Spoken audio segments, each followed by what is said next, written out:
এই 3টার সময় ভিডিও চাইলে আপনাদের ভিডিও ভাইরাল হওয়ার সম্ভাবনা থাকবে। আসসালামু আলাইকুম, আপনারা সবাই কেমন আছেন? আশা করি সকলেই ভালো আছেন। আল্লাহর রহমতে আমিও ভালো আছি। যারা যারা নতুন পেজ খুলে ভিডিও বানান, আপনারা জানেন না কোন সময় ভিডিও চাইলে ভিডিও ভাইরাল হয়। চলুন জেনে আসি আজকের জন্য এই ভিডিওটাই আপনার জন্য গুরুত্ব হবে। চলুন শুরু করা যাক। 1 নাম্বার টাইম হলো 10টার সময় ভিডিও চাইলে আপনাদের ভিডিও ভাইরাল হওয়ার সম্ভাবনা থাকবে।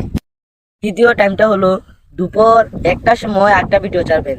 এই সময় চাইলে আপনাদের ভিডিও ভাইরাল হতে পারে, কারণ এই সময় অনেকেই লাঞ্চ করে।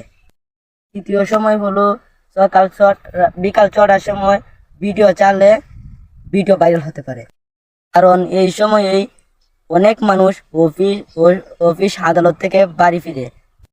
এই 3টার সময় প্রতিদিন ভিডিও ছাড়ার চেষ্টা করবেন। ভিডিওটা ভালো লাগলে একটা লাইক আর একটা শেয়ার করে যাবেন। ভালো থাকবেন, সুস্থ থাকবেন। আল্লাহ হাফেজ।